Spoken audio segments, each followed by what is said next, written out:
Trev Alberts in studio with Billy Lucci. And Trev, 17 months into this gig, I feel like it keeps changing. Yeah. Well, it's great to be with you guys again. Great to have you in here on a Thursday. I know. It's a big deal when he comes in on a Thursday. Yes. That's what I've heard. And it gives me a reason to miss Friday. It's perfect. Is that your warning that you're not going to be here tomorrow? No. Okay.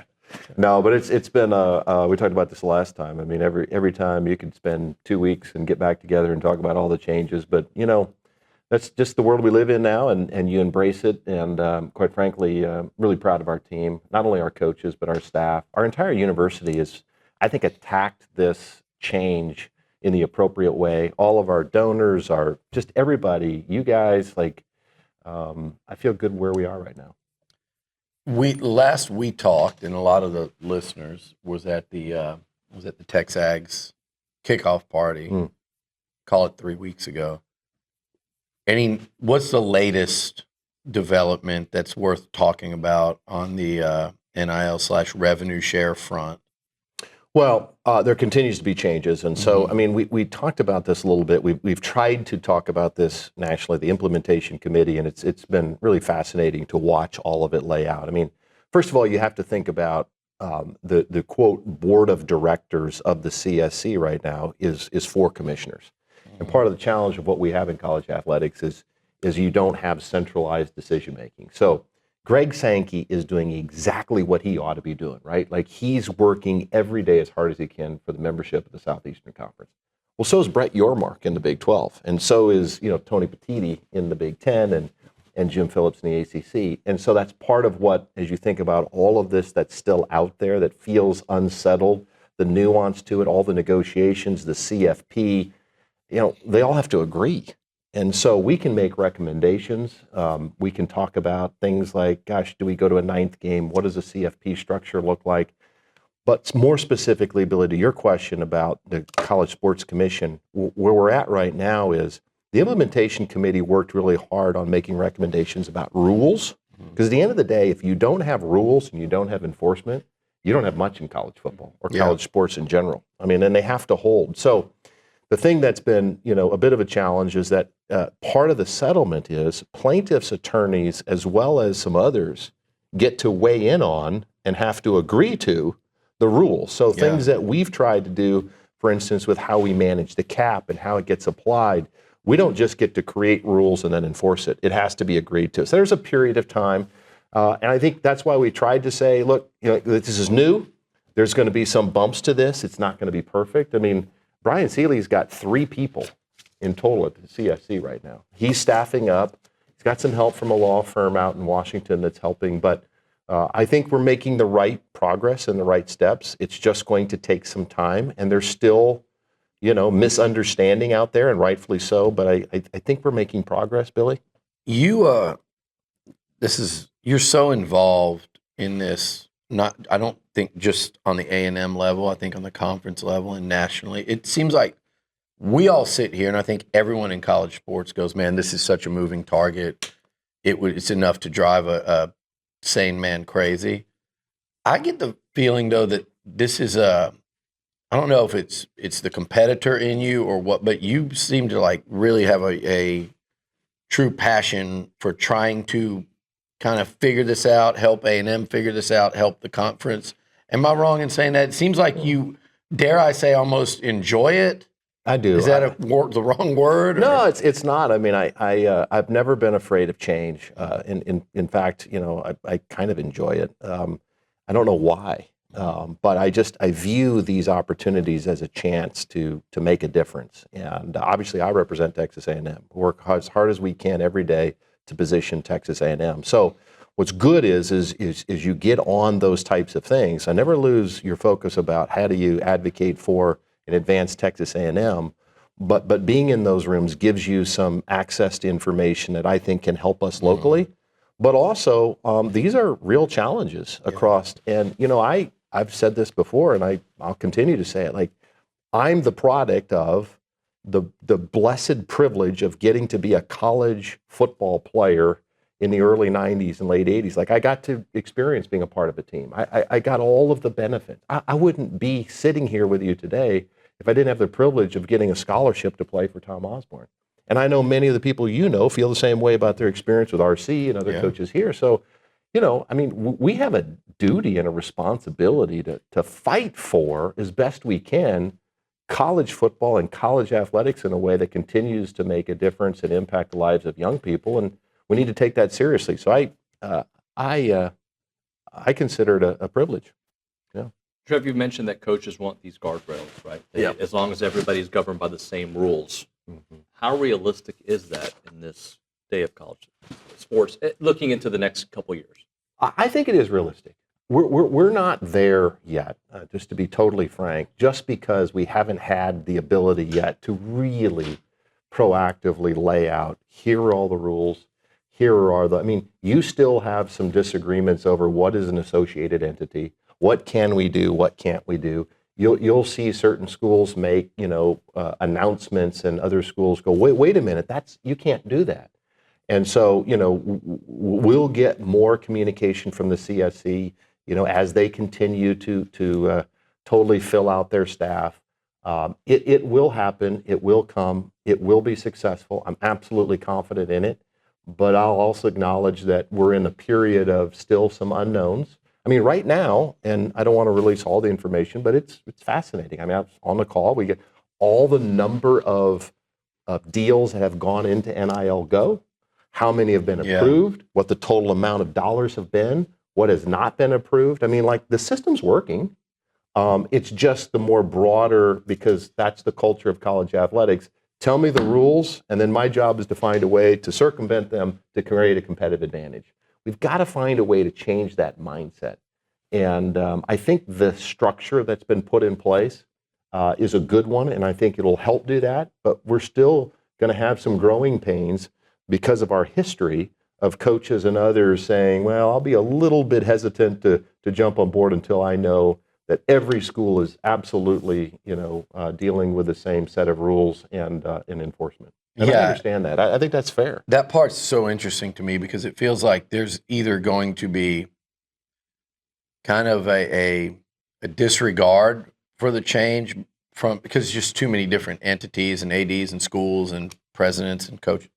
There's either going to be like a disregard and then some people sit back and there's a lag to see, well, we know what's going on over there. We'll see if they get away with it or not. And then to me, that until everybody can get past that, it's hard to find like that true competitive balance that you and everyone else are going to be looking for. And I'll tell you too, part of the challenge in sitting in my seat, right? Like, is first and foremost, I feel like my responsibility is to protect the integrity of this brand, right? At the same time, our executive team can't create, barriers for our coaches in terms of they're unsuccessful because we so conservatively created, sort of interpretations that are unclear yet. So there's a balance there, and we try to be as aggressive as we possibly can, but yet fight hard to make sure we're doing things the right way within the rules. And I have a lot of conversations with William King, Chief Legal Counsel at the SEC. I just talked to him again yesterday. And so the point is always, hey, can we get some clarity on this? Where are we at with this? But, we got a really smart football coach who knows what he's doing, who's got a great plan, good strategy, surrounded himself with really good people, and the rest of our coaches as well. And so I'm confident in our ability to create the right strategy within the rules and legal as we're moving forward. What about support systems for these athletes these days? It's so much more money. You said the word rules. There are going to be so many rules and in-house. Is there anything new going on in terms of educating them or support? Yeah. So two different things. First and foremost, Jonathan Wallace has been in our department before, and he continues to be really focused on the NIL space and working through a lot of the education and a lot of, we've got a partnership with the May School of Business on financial literacy and all those kinds of things. We offer lots of services. Of course, I'll just be totally transparent. Some of them do not take advantage of that. Mm-hmm. It's hard to force people, but we feel like it's our responsibility to make those resources available. We just hired a young man named Zach Phillips. Zach was the senior counsel at Playfly. He actually was on the ground that helped to create Playfly Max. Okay. And so what we did is, and as part of our evolving relationship, Playfly doesn't start yet until next year, but On the NIL side, as we've talked about before, I think, a significant component of competitive success will be how good are you at getting fair market value NIL deals through NIL Go. Yeah.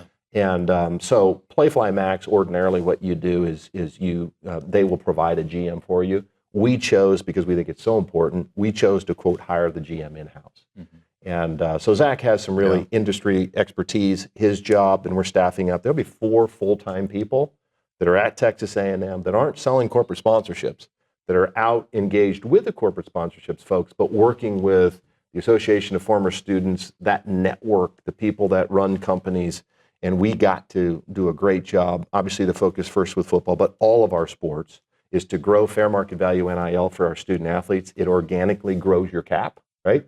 So that's the piece that we need to leverage and be really good at. And so we made the investment of bringing Zach in-house. He's been here about 2 weeks now, and he moved here from Philadelphia. And so we've added to the firepower in that spot. So I think, again, we've first got to get the deals, and then secondly, in-house have the support on the back end on things like tax preparation, all those kinds of things. I feel good about the support that we have there in that area, Billy. Playfly, it's like you said, you guys are a few months into this thing and the transition. A big part of their attraction to Texas A&M was the brand, and you talked about that at our event. The brand power, the brand value for Texas A&M. For those listening that don't, I think even a lot of us in maroon and white underestimate where A&M ranks. The football program's trying to get there. Athletic department, across all sports, every year, every coach, every day. But where the brand is right now and kind of where it stands nationally, I do feel like the people listening, the people watching, still underestimate where this is at. But clearly Playfly did not.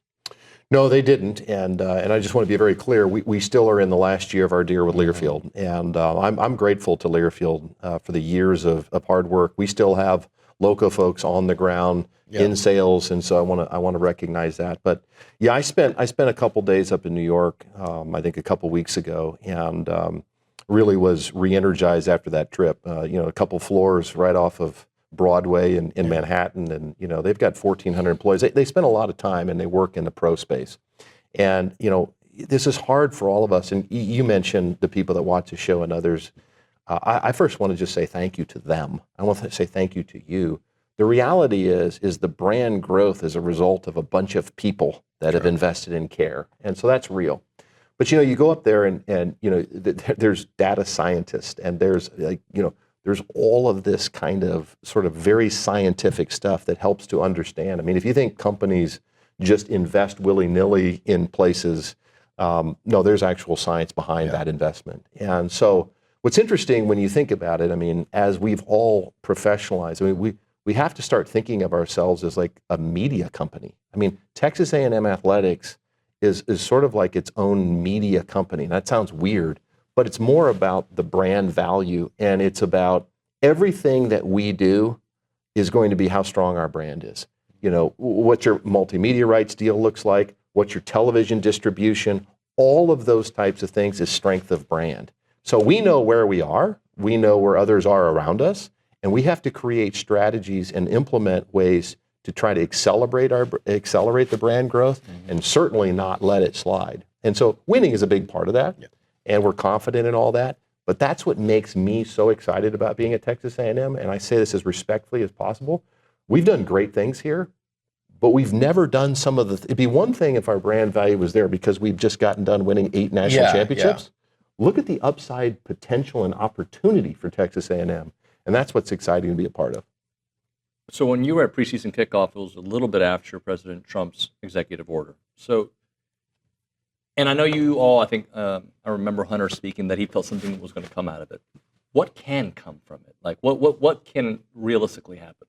Well, I mean, clearly the President of the United States, first of all, you're just happy that the President of the United States cares enough and thinks there's value in college athletics to even talk about it. I think college athletics and college football is just critically important to just being an American. I mean, it's who we are. It's our culture. So I think that's really important. But, The SCORE Act, which is sort of working its way through the House and has bipartisan support, is really, really important. And it helps to codify some of these things. And so I think, what can you do? First of all, the Office of the Presidency says this is important and we need to focus on it. That's important. Secondly, obviously, he can affect change and he can influence, especially in his own party, those to support it. So we've got more work to do. Certainly, it's not imminent that we get congressional support, but I think what's encouraging is we're about as far as we've ever been in a really divided partisan, Congress and House. Look, it still faces an uphill battle, but I think if the president gets behind it and we can get something out of the House that makes sense, we may get some of the support. And quite frankly, it's the support and it's protections of the student athletes that they actually need. I think if you put all of that together, that's why we said it's going to be bumpy, it's going to be crazy, but you watch all this, as the CSC professionalizes, they scale up, we get the rules in place, let's say we get some of that congressional support and help over time, boy, now we got a durable, sustainable, fair system that we can all believe in and go forward. So, Trev, beyond NIL, what's the next layer of modernization in college athletics, college football specifically? Well, it's a great question. I mean, and I think the pace of it is what's going to be very interesting. I think you'll see, the football remain the football, but I think all the things outside of the actual football will be professionalized. I think, we've talked about this a little bit before. Eventually you're seeing more corporate sponsorships and partners in different areas, and I think there's some real opportunity for us there. How do you monetize outside the stadium? We've talked about outside events. All of those things are real. Some respects, some people might not like this, but at the end of the day, you can look at some of the areas where the NFL and pro sports have gone. I don't think we'll go that far, but the reality is they're sharing 50% of their revenue with players. We're sharing 22. Yeah. So it's not illogical for me to think that, the feel and the approach of some of our game is going to, transition more in terms of the professional experience. And so that's where we have to be critically careful and we have to be thoughtful about how we do some of that modernization in a way that we don't, in any way take away from the uniqueness of what Texas A&M's culture is, not just as a football program or an athletic department, but as an entire institution. So, I think it's some of that. I think the biggest difference in college athletics is, first of all, I think it's very much undervalued. If you look at corporate sponsorships, and I don't know if these numbers are accurate, but the Houston Texans versus Texas A&M, the numbers are extraordinarily different. Much more for them. And yet when you look at the total number of people who call themselves a fan of that. So I think college athletics is undervalued, number one. So we have to accelerate that kind of growth. I think it's the whole monetization of the brand that we've really never had to think through. But I think that in large part is where it is. I think there's so much fragmentation in the negotiations of college athletics. Think about this for a minute. In the NFL, you have one entity that is negotiating TV contracts, sponsorship deals. In college athletics, we're now down to like the Power Four, right? You used to have, 130 FBS schools. So every conference is out doing a TV deal. Yeah. So they're all undervalued because you've got fragmentation in your negotiations. And so can we find a way? I'm not suggesting that the conferences go, but do you find a way to eliminate some of that fragmentation? Because Texas A&M can do great deals in and of itself, but it's going to be limited versus whether the whole collection of the SEC did a deal, right? Like one apparel deal. I don't know if you go there, David, but I think you're going to see some of those types of trends which are more professional in nature. Shortly after you got here last year, there was a concert, Kyle Field, the King, George Strait. I heard it went over pretty well. It went over pretty well. It coincided with Omaha. Just a fun week in Aggie. And can't leave out my man Parker McCollum. Mm-hmm. But great show. Soccer match the week before I went to that. That was a packed house at Kyle Field. Where do you feel like the future is in terms of events? I know we didn't have any this summer, but moving forward, and then how does that play into revenue, whether it's revenue share, NIL, or anything like that? Can those things be tied together? And will we see more moving forward of these events during the off season? Yeah, I think they can be tied. I think those are, and it's one of the things that Playfly has some experience in, is to help in types of events like that, tying them to NIL. So that's all part of the strategy. But absolutely, outside events add to the total revenue of the department is something that we need to be focused on. In part, a little bit like we talked about earlier. Jerry Jones is looking for ways to use Jerry's World in a lot of different ways other than just cowboy football games, right? So we need to do that kind of stuff. And we will. We absolutely will. We're working hard on it. Here's the difference.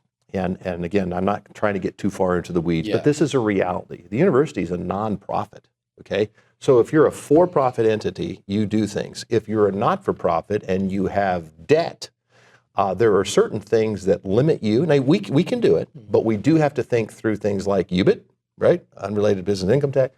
So there's different things as a non-for-profit that I thought impact. that was Owen's brother, UBIT Buchanan.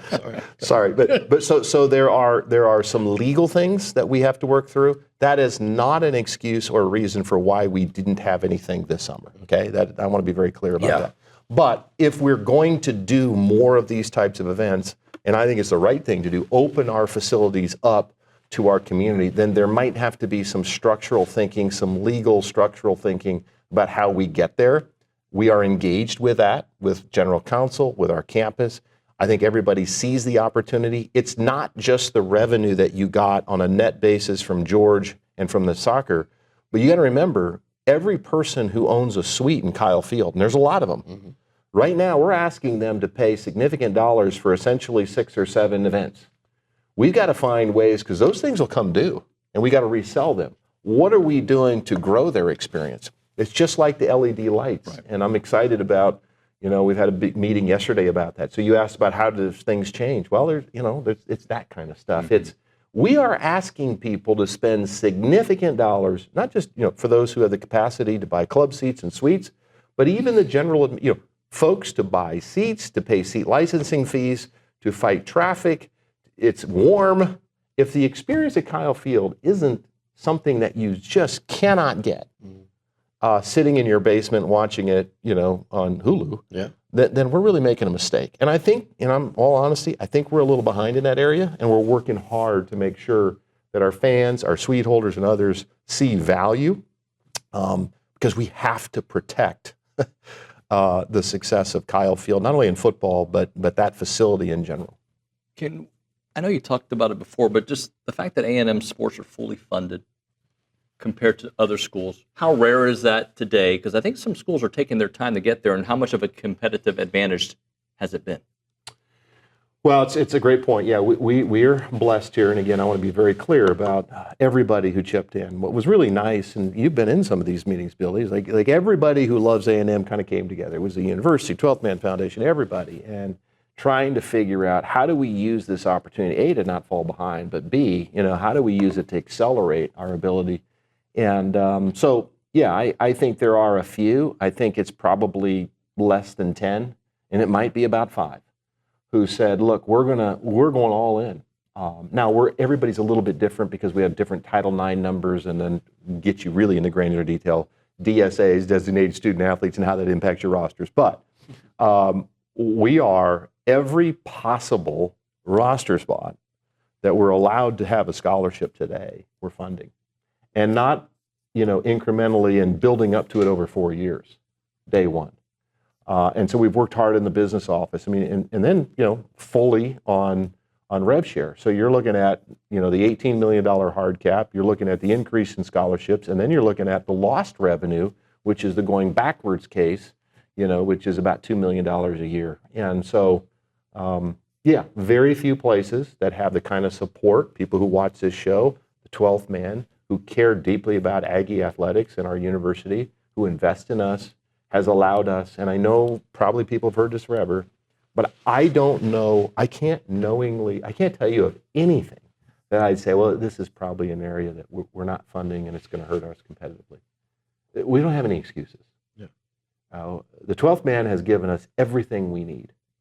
And it's our time to go out and execute, put our heads down, keep working, and just get it done. And I'm just really proud of our coaches and our staff. I feel like people are executing in that way. So a great privilege. That's one of the reasons why you want to be at Texas A&M.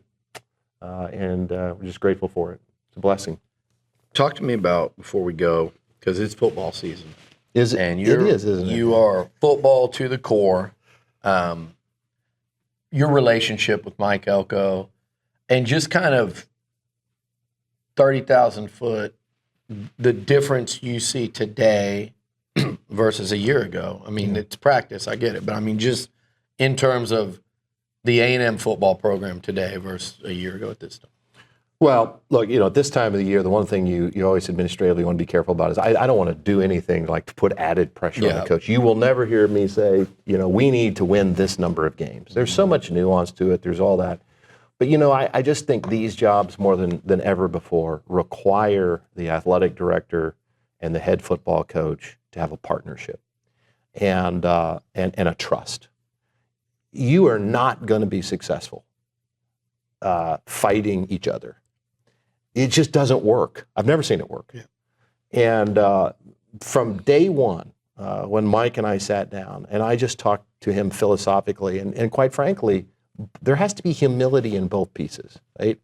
And I just, I'm here to serve Mike. I want to block and tackle for him. I want to clear the path because I trust Mike Elko, that he knows how to build the right culture and the right roster and the right staff around him and the apparatus around football to win at the highest level. And that's not going to happen day one, and it didn't year one.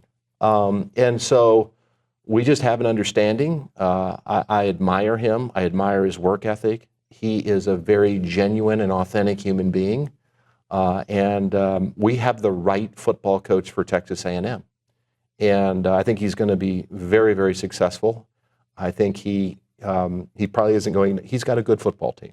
We just need to be honest. We have a very good football team. Now, a lot of things can happen.